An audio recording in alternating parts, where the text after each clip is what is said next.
Have you ever wondered why the moment you start to feel powerful, something inside you tries to tear it all down?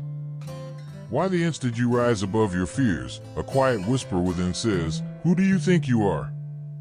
That voice, sharp, cunning, seductive, is not your truth. It is the ego's greatest illusion, the false belief that you are separate from what you seek. The ego builds its kingdom out of mirrors. Every reflection becomes a measure of worth. Every approval, a hit of oxygen. Every rejection, a mortal wound. It survives by convincing you that you are only as real as the eyes that behold you. The tragedy is that most women live their lives inside this mirrored maze, mistaking the shimmer of reflection for the light of truth. They chase validation as though it were love, attention as though it were intimacy, admiration as though it were safety. Yet each pursuit leaves them emptier, because the ego feeds but never nourishes. In Jungian terms, the ego is the mask, the persona, the performance of self crafted to survive the social world. But beneath that mask lies the shadow, holding everything the ego cannot bear to admit: envy, rage, hunger, shame, the craving to be seen without condition. The ego denies these parts, projecting them outward, blaming others for what it secretly despises within itself. When a woman says, "I can't stand her arrogance," it is often her own suppressed strength crying for expression. When she despises another's vulnerability, it is her own softness she has long punished. The ego's illusion is not that it exists, it does, but that it is you. It whispers, "Without me, you are nothing. Without control, you'll fall apart."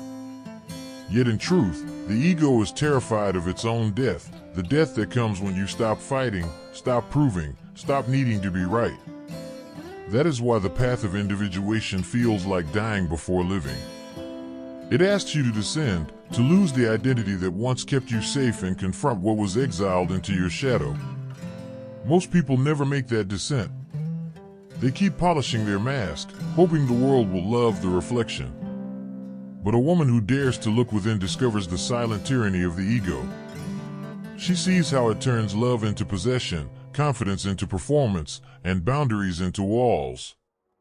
She begins to sense that beneath every egoic desire is a wound, the child who learned she was only lovable when perfect, the teenager who mistook attention for affection, the adult who wears success like armor. To see through the ego's illusion is not to destroy it, but to hold it with awareness. It means watching the moment you crave validation and asking, "What am I really hungry for?" It means noticing when pride rises to protect pain. It means realizing that power without humility is just fear wearing a crown. The ego wants to be special. The soul longs to be whole. And between them lies the battlefield of your becoming. The woman who begins to see the architecture of her own ego often feels both liberated and lost. The ground that once felt solid, the identity built on praise, achievement, beauty, control, starts to dissolve beneath her feet. There is an unsettling silence in the absence of validation, a kind of inner vertigo. But this is the sacred threshold between illusion and awakening. In the absence of external mirrors, the soul begins to speak. At first, it whispers in the language of discomfort, loneliness, confusion, emptiness. Yet beneath these feelings lies an invitation to encounter the self without masks. Jung wrote that no tree can grow to heaven unless its roots reach down to hell. So she descends, not as punishment, but as initiation. The descent is not dramatic. It happens in quiet moments, when she no longer feels the need to prove her worth in a conversation, when she notices herself judging another woman and instead of tightening, she softens, asking, "What does this reflect in me?" This is the beginning of shadow work, the radical act of turning toward what was once rejected. Each fragment of the shadow is a piece of imprisoned energy. The anger she buried to appear kind. The sensuality she repressed to appear pure. The ambition she hid to appear humble. Every disowned part waits to be reclaimed, not as an enemy, but as a forgotten aspect of her wholeness. The ego, fearing annihilation, resists this reconciliation. It insists, you must be good to be loved. But the soul answers, you must be whole to be free. Freedom is not found in the eradication of the ego, but in seeing through its tricks. The ego believes that control creates safety. So it micromanages relationships, fearing vulnerability. It believes that image creates worth. So it curates perfection, fearing exposure. It believes that winning creates peace. So it competes endlessly, fearing insignificance. Yet the truth is the opposite. Safety blooms in surrender, worth radiates in authenticity, and peace arises in letting go. The Stoics, too, understood this paradox. Marcus Aurelius wrote, "The soul becomes dyed with the color of its thoughts." The ego lives in reaction. It is painted by fear, shame, and desire. But the soul chooses its hue. When a woman learns to pause before reacting, to witness her emotions rather than drown in them, she begins to master her own energy. She no longer chases validation because she recognizes its fleeting nature. What once triggered her now teaches her. What once defined her now dissolves into awareness. It is in this state of witnessing that compassion awakens, not the fragile kindness that seeks approval, but a fierce, grounded love that needs no audience. She understands that others, too, are trapped in their illusions. The man who belittles her hides his own insecurity. The woman who competes with her is begging to be seen. The ego thrives on comparison, the soul thrives on connection. And so she stops fighting shadows and starts integrating them. The need to be right gives way to curiosity. The need to control gives way to trust. The need to be chosen gives way to self-recognition. She is no longer a puppet of her own image, but the observer of her own unfolding. Every time she chooses awareness over reaction, she loosens the ego's grip. Every time she allows herself to feel without judgment, she steps closer to truth. The illusion begins to fracture, not with violence, but with grace. As the illusion cracks, something extraordinary happens. The light of consciousness begins to pour through. What once appeared as chaos now reveals its sacred pattern. The betrayals, the heartbreaks, the humiliations, all the wounds the ego called unfair, become mirrors reflecting the exact places where growth was waiting. The woman realizes that life has never been punishing her, it has been sculpting her. Every disappointment was a chisel, shaping her into awareness. But awakening is not gentle. It strips away the comfort of ignorance. When the mask falls, there is nowhere left to hide. The woman stands face to face with her own contradictions, the part of her that longs for love yet fears intimacy, the part that seeks freedom yet clings to control, the part that desires peace yet feeds on conflict. These are not flaws, they are thresholds. Each paradox, when embraced, opens a door into deeper wholeness. The ego fears paradox because it thrives on simplicity, good versus bad, success versus failure, love versus rejection. But the soul understands that opposites are lovers, not enemies. Light is born from darkness. Strength grows from surrender. Love deepens through loss. And so, instead of resisting her duality, she begins to dance with it. She allows softness to coexist with power, vulnerability with boundaries, mystery with clarity. In this dance, she discovers the art of alchemy, the transformation of pain into wisdom. The shadow no longer feels like a threat but a teacher. The jealousy that once burned her becomes a guide pointing toward her unlived desires. The rage that frightened her becomes sacred fire, teaching her self-respect. The sorrow that broke her becomes tenderness, expanding her capacity for love. Every emotion becomes an invitation to integration. Jung called this process individuation, the journey of becoming whole by uniting the conscious and unconscious, light and shadow, masculine and feminine. It is not about becoming perfect, but real. The ego seeks perfection to earn love, the soul seeks authenticity to embody it. When the woman embraces her imperfection, she becomes radiant in a way that no mask could ever replicate. In relationships, this shift is profound. She no longer attracts partners to complete her, but mirrors who reflect her current state of awareness. The emotionally unavailable man she once chased now reveals her own emotional distance. The manipulative lover becomes a mirror of the parts of her still seeking control. When she heals the root within, the pattern outside dissolves. Love, once transactional, becomes transcendent. There is a stillness in her now, a calm that cannot be disturbed by approval or rejection. She no longer performs to be seen, because she sees herself. The gaze of others, once intoxicating, now feels secondary. Her worth is no longer negotiable, it simply is. The woman who once begged for validation now walks as her own source of light. And yet, this peace is not sterile, it is alive, pulsing with presence. She laughs more easily, cries without shame, loves without needing to possess. Her energy is magnetic not because she tries to be desirable, but because she has stopped betraying herself. That is the irony of the ego's illusion. Once you stop chasing the image of worth, true worth begins to shine through you effortlessly.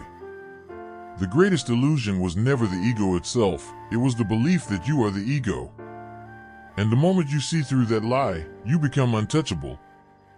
As she continues this inward journey, a subtle yet undeniable shift begins to unfold, a sacred unraveling of everything she thought she knew about herself. The ego, sensing its diminishing power, becomes desperate. It whispers louder, disguising fear as logic, urgency as truth. You're losing yourself. You're becoming nothing. But what the ego calls nothingness, the soul recognizes as spaciousness. For the first time, she can breathe without performing. The silence that once terrified her now feels like home. It is in this quiet that she meets her true nature, not the role she has played, not the identity she has worn, but the presence that observes it all. The observer is timeless. It does not rise or fall with success. It is untouched by rejection, unbothered by comparison. In this awareness, she discovers a peace so vast that even her pain begins to dissolve into it, like salt in water. But this peace is not the absence of life, it is its foundation. From this stillness, she begins to create again, but differently. Not out of lack or fear of being unseen, but out of fullness. Her actions no longer stem from the hunger of the ego, but from the generosity of the soul. She gives because she overflows. She loves because it is her nature to do so, not because she seeks anything in return. The Stoics spoke of this inner sovereignty, the art of remaining unmoved by what lies beyond one's control. Epictetus taught that freedom begins when we stop trying to possess what was never ours to own. She finally understands this. The opinions of others, once the gods she worshipped, now feel like passing weather. She watches them come and go, anchored in her own clarity. The world may call her cold, distant, detached.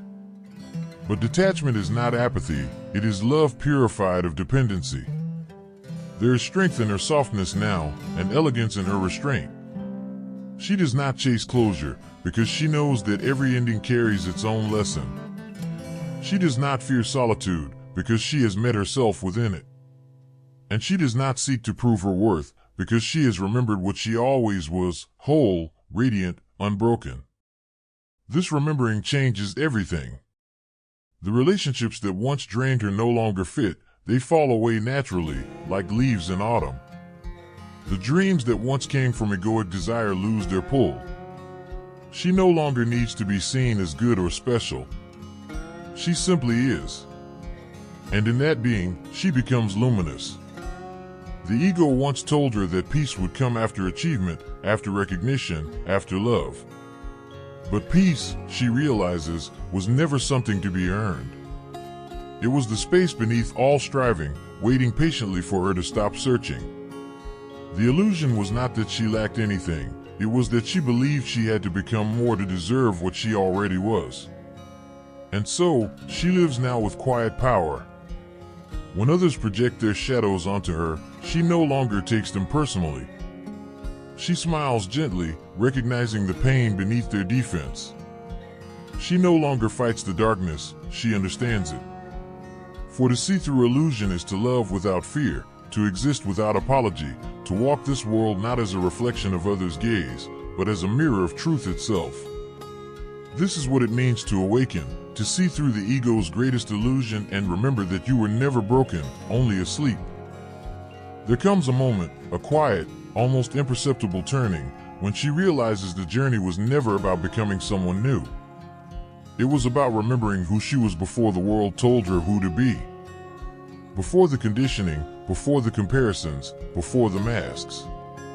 What she once called healing was, in truth, an unlearning, a peeling away of false selves until only essence remained.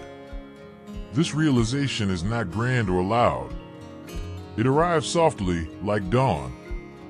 There is no longer the need to announce transformation, no desire to prove her evolution.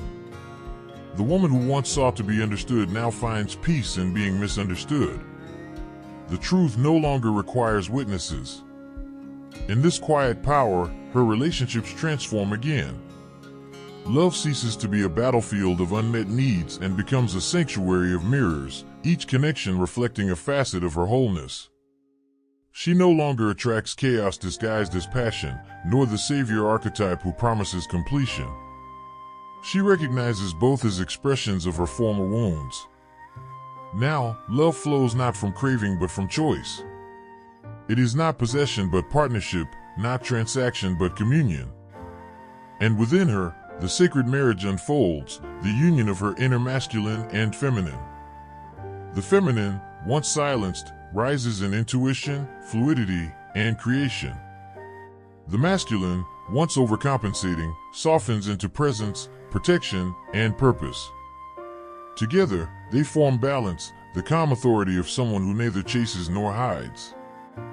This integration is what Jung called the conjunctio oppositorum, the sacred conjunction of opposites. It is the alchemy of selfhood, where the sun of consciousness embraces the moon of the unconscious, and a new wholeness is born. She no longer fears her depth. Where once she drowned in emotion, she now swims in it. Where once she rejected her sensitivity, she now recognizes it as her greatest strength, the ability to feel life fully without being consumed by it. Her empathy is no longer self-sacrifice, it is discernment. She can love without losing herself. The ego once whispered that vulnerability meant weakness. But now she sees that true power has nothing to hide. Transparency has replaced armor. Presence has replaced performance. And that shift, quiet as it may seem, is revolutionary. In the world's eyes, she may appear ordinary, a woman drinking her morning tea, walking alone, smiling softly. But within her moves a vastness the world cannot name. She no longer needs to shine to prove her light. She is the light, even in silence. This is the paradox of awakening. She becomes smaller to become infinite. The self she once defended dissolves, revealing a self that has no edges. She feels connected to everything yet attached to nothing. She no longer demands that life bend to her will. Instead, she flows with it, trusting that every moment is purposeful, even in its mystery. There is beauty in her restraint now. When provoked, she does not react, she responds with grace. When faced with uncertainty, she does not panic, she listens. The calm she carries is not learned, it is remembered. It is the echo of her true nature, finally unbound from illusion. And as she walks through the world, eyes open, heart steady, she knows that peace is not found at the end of the path. It is the path. The ego's greatest illusion was always that love, freedom, and worth were somewhere else, waiting to be earned. But they were here, within her, all along. The woman who has seen through the illusion no longer chases. She chooses. A woman who knows her worth does not chase, she chooses.